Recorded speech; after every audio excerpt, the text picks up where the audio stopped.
Praise the lord. ఆత్మీయ జీవితంలో విశ్వాసం అనేది చాలా ప్రాముఖ్యం. మనమందరము కూడా విశ్వాస ప్రయాణం చేస్తూ ఉంటాం. మన జీవితంలో ఏదైనా కావాలి అని అన్నప్పుడు కానీ, మన జీవితంలో ఏదైనా సమస్య ఉండి దానికి పరిష్కారం కావాలన్నప్పుడు కానీ, దేవుణ్ణి అడుగుతూ ఉంటాం, మనం విశ్వసిస్తూ ఉంటాం. కొన్నిసార్లు మనం విశ్వసించింది లేట్ అవుతూ ఉంటుంది, ఆలస్యమవుతూ ఉంటుంది. ఈరోజు నువ్వు ఏదైతే దేవుణ్ణి అడిగావో, నువ్వు ఏదైతే విశ్వసించావో ఈ కార్యం జరగాలని, ఈ పని జరగాలని, లేదా ఈ సమస్య నా నుండి తొలగిపోవాలని, ఈ ఇబ్బందులు నా నుండి తొలగిపోవాలని నీవు దేవుణ్ణి ఏదైతే అడిగావో, ఏదైతే విశ్వసించావో, అది ఆలస్యం అవుతుందనే నిరాశ నీలో ఉండుండొచ్చు. చూడండి, ఏదైనా మనం విశ్వసించింది ఆలస్యం అవుతుంది అని అంటే, ఆ ఆలస్యం అధికమైన ఆశీర్వాదంతో తిరిగి మన వద్దకు వస్తుంది. దేవుడు అధికమైన మేలులతో, ఆశీర్వాదాలతో మనల్ని నింపుతాడు. ఈరోజు ఏదైతే నీ జీవితంలో నీవు విశ్వసించింది ఆలస్యం అవుతుందో, అది అధికమైన మేలుతో దేవుడు నిన్ను తృప్తిపరుస్తాడు.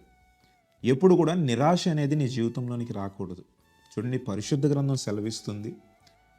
పేతురు రాసిన మొదటి పత్రిక 2వ అధ్యాయం 6వ వచనంలో దేవుడు ఒక గొప్ప మాటను రాయించాడు. ఆయన యందు విశ్వాసం ఉంచువాడు ఏమాత్రమూ సిగ్గుపడడు అని. మనము దేవుని యందు నమ్మకముగా విశ్వాసం ఉంచితే, సంపూర్ణముగా విశ్వాసం ఉంచితే, మనము ఎన్నడూ కూడా సిగ్గుపడం.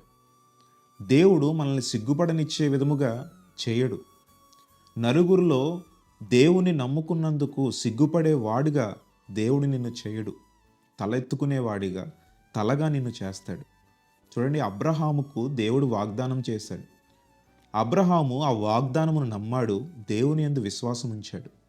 వెంటనే కార్యం జరిగిందా? లేదు. కొన్ని సంవత్సరాల వరకు అబ్రహాము వెయిట్ చేశాడు. దాని ఫలితంగానే ఈనాడు విశ్వాసులకు తండ్రిగా అబ్రహామును అంత ఆశీర్వదించాడు.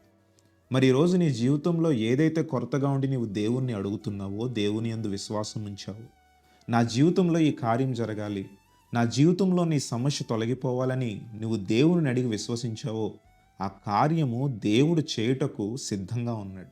నీ విశ్వాసం ఏమాత్రం కోల్పోకుండా నువ్వు అదే విశ్వాసంతో సంపూర్ణంగా దేవుని యందు నమ్మిక ఉంచగలిగితే, విశ్వాసం ఉంచగలిగితే, దేవుడు ఖచ్చితంగా నీ జీవితంలో కార్యాన్ని జరిగిస్తాడు. చూడండి, విశ్వాసముతో పాటు యథార్థతను కూడా దేవుడు చూస్తాడు. మన యథార్థత, మనము విశ్వసించిన దానిని తొందరగా దేవుడు మన జీవితంలో కార్యం చేయుటకు తోడ్పడుతుంది. నువ్వు యథార్థత కలిగి విశ్వాసముతో దేవుణ్ణి అడుగు. ఈరోజే దేవుడు నీ జీవితంలో కార్యాన్ని జరిగిస్తాడు. దేని గురించి కూడా నిరాశ పడిపోకూడదు, దేని గురించి కూడా దిగులు పడకూడదు. నీవు దేవుని యందు నమ్మిక ఉంచి సంపూర్ణముగా నీవు దేవుని చేతికి అప్పజెప్పగలిగితే ఖచ్చితంగా నీ జీవితంలో దేవుడు కార్యం జరిగిస్తాడు. ఆయనే మనకు ఆశ్రయంగా ఉంటాడు, ఆయనే మనకు కేడముగా ఉంటాడు. ఆయన యందు విశ్వాసం ఉంచితే మనము సిగ్గుపడే విధముగా దేవుడు చేయడు.